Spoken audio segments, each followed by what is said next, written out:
पेंड्रा नगर पंचायत अध्यक्ष का चुनाव इस बार बेहद रोचक और प्रतिस्पर्धात्मक बन गया। 4 प्रमुख प्रत्याशी मैदान में और सभी ने चुनाव जीतने के लिए पूरी ताकत लगा दी। बड़ा सवाल यह है कि इस बार जनता का ताज किसके सर सजेगा। इस बार के चुनाव में बीजेपी के रितेश वर्मानिया, कांग्रेस के पंकज तिवारी और निर्दलीय उम्मीदवार राकेश जालान, जो पूर्व नगर पंचायत अध्यक्ष रह चुके हैं, तथा डीवन सिंह राठौर के बीच मुकाबला है। पेंड्रा नगर के लोगों की प्रमुख समस्याओं में पानी की किल्लत, बिजली की अनियमित आपूर्ति, सफाई की कमी, सड़कों का अधूरा निर्माण शामिल है। ग्रामीण क्षेत्रों में आवास और बुनियादी सुविधाओं की कमी भी बड़ी चिंता का विषय है। शहर के कुछ वार्ड विकसित हो रहे हैं, लेकिन ग्रामीण इलाकों पर पर्याप्त ध्यान नहीं दिया जा रहा। अब बात करते हैं प्रत्याशियों के एजेंडों की। बीजेपी के रितेश वर्मानिया ने वादा किया कि वे पेंड्रा को आधुनिक सुविधाओं से लैस करेंगे और हर समस्या का समाधान प्राथमिकता से करेंगे। भैया, अपने यहाँ त्रिकोणीय मुकाबला हो रहा है, तो इसमें कैसा रहेगा भाजपा का? भारतीय जनता पार्टी का विकास के नाम से वोट मांग रहे हैं। नरेंद्र मोदी जी विकास के पर्यायवाची हो गए हैं। ट्रिपल इंजन की सरकार पेंड्रा को भी चाहिए। पेंड्रा वाले भी निर्दलीय और कांग्रेस से पस्त हो गए। भ्रष्टाचार चरम पे है, उस भ्रष्टाचार से छुटकारा चाहिए। पेंड्रा वासियों को एक सुदृढ़ पेंड्रा चाहिए। कांग्रेस के पंकज तिवारी ने स्वच्छता और ग्रामीण विकास पर जोर दिया। देखिए, मेरे को पेंड्रा नगर पंचायत नगर पालिका क्षेत्र का 1 से वार्ड क्रमांक 15 तक का एक समुचित और एक समान विकास करना है। मेरा ये विजन बना हुआ है। मैं लोगों के बीच लगातार सघन जनसंपर्क कर रहा हूँ। मैं ऐसा महसूस कर रहा हूँ कि जो कार्य विगत वर्षों में कराए जाने थे वो हुए नहीं हैं। लोगों की समस्याएं आज भी खड़ी हैं। शौचालय की समस्या है, आवास की समस्या है, नाली की समस्या है, सड़क की समस्या है। तो इन्हीं मुद्दों को लेकर मैं जनता के बीच जा रहा हूँ और उनका आशीर्वाद मांग रहा हूँ कि अगर उनका भरोसा मेरे को मिलता है तो मैं अपनी प्राथमिकता में फंड मिला है, पर उस फंड का किसी भी तरह से लोगों के बीच में ऐसा दिख नहीं रहा है कि कोई अच्छा कार्य होगा। किसी 1-2 जगह को चिन्हांकित करके वहीं पूरा नगर पंचायत की राशि और उसका आवंटन लगाया गया है। मेरी प्राथमिकता है कि मैं एक समान विकास करूंगा और ये मेरे लिए लोग कोई चुनौती नहीं है। ये वार्ड नंबर 12 में बिजली ऑफिस से बुधा तालाब पे ऑक्सीजन जोन कहे जाने वाले एरिया को, वहाँ पर नगर पालिका द्वारा बहुत सारा कचरा भारी मात्रा में फेंका जाता है। ये बस उसी को बदलना है। नगर पंचायत के पास अपनी खुद की बहुत सारी ज़मीन है और कचरा फेंकने का एक नियम होता है। उसको एक तालाब की तरह गहरा खोद दिया जाता है, उसमें कचरा डाला जाता है और बाद में उसको मिट्टी से पाट दिया जाता है। 5 साल उस रास्ते से आने जाने वाले लोग बीमारी और बहुत सारी परेशानियों का शिकार हुए हैं। निश्चित रूप से अगर मेरे को जनता चुनती है तो सब उसको मैं ग्रीन जोन के रूप में पुनः स्थापित करने का प्रयास करूंगा। वहीं निर्दलीय राकेश जालान, जिनका कहना है उनके पिछले कार्यकाल की उपलब्धियां उनकी ताकत है, जनता को भरोसा दिला रहे हैं कि अधूरे काम पूरे करेंगे।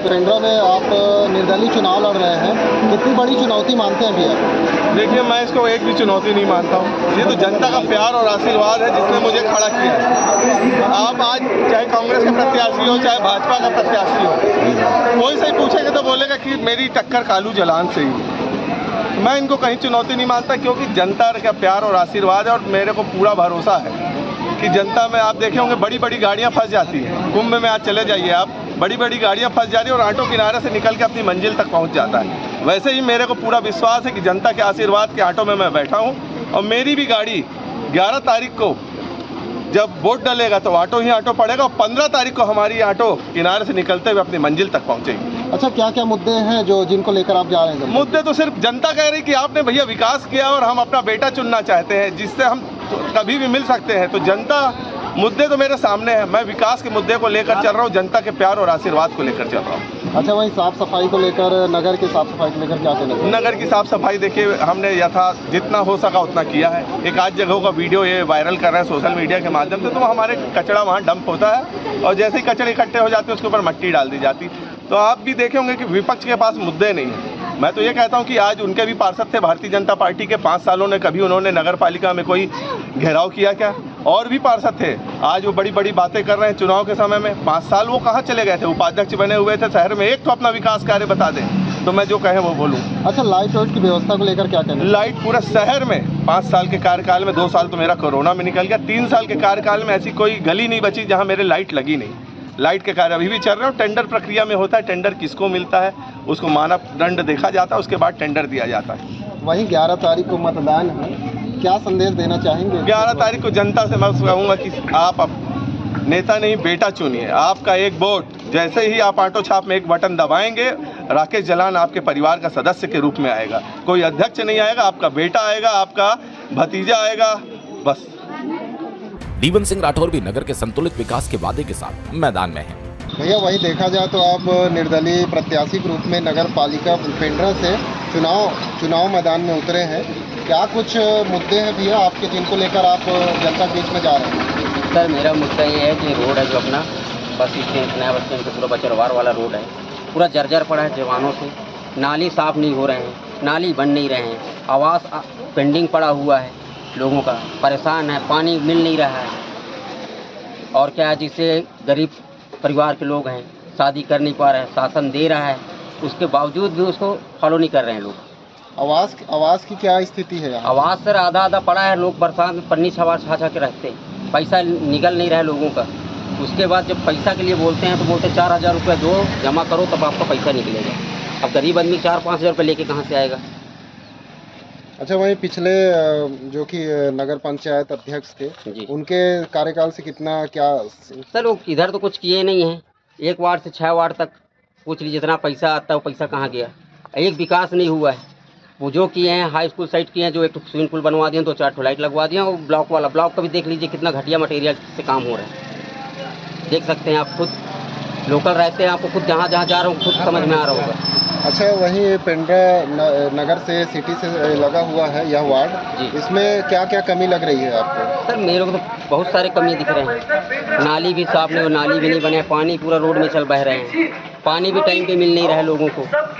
उसके बाद क्या होता है, लोगों को रहने मतलब उनका आवास, मेन मुद्दा तो आवास, आदमी को रहना, खाना, पानी, तो आवास रहने को मिल नहीं रहा है। साफ सफाई को लेकर क्या कहना? साफ सफाई बिल्कुल नहीं है सर। एक पहले तो था, ये था इकबाल जी रहे जब, तो यहाँ तक का नाम से झाड़ू लगाने आ जाते थे। आज कहीं भी देख लो कोई झाड़ू लगाने के लिए तैयार नहीं है, कहीं साफ सफाई नहीं, पूरा कचरा पूरा गंदगी करके रखे हैं। किसी मोहल्ले में चले जाइए आप 1 से 15 वार्ड तक। जनता को क्या संदेश देना चाहेंगे? जनता को संदेश ये देना चाहूँगा कि कुकर छाप में बटन दबाएं और एक बार मुझे मौका दें और मैं जिससे उनका विकास कर सकूं। जो गरीब लोग हैं उनके लड़कियों का शादी नहीं हो रहा है, उनका शादी समूह करके शादी करवाया जाए। बहुत सारी चीज़ें हैं जो कि अभी जब मैं अगर आ जाता हूँ। जनहित की मूल समस्याएं क्या हैं अपने पास? जनहित की मूल समस्या है भैया अभी फिलहाल तो कनम से आवास है। आवास जी, रोड पूरा सब है ना, रोड सड़क पानी सब है। राकेश जालान, मेरे कार्यों की बदौलत जनता ने हमेशा मुझ पर भरोसा किया। मुझे खुशी है इस बार भी हर प्रत्याशी मानता है कि असली टक्कर मुझसे है। मेरे लिए जनता का विश्वास सबसे बड़ी ताकत। अब देखना यह है कि क्या राकेश जालान अपनी पुरानी उपलब्धियों के दम पर जनता का भरोसा जीत पाते हैं या इस बार पेंड्रा में कोई नई चेहरा चुना जाएगा। जनता का फैसला ही इस बार का भविष्य तय करेगा। जीपीएम से अंशु सोनी की रिपोर्ट।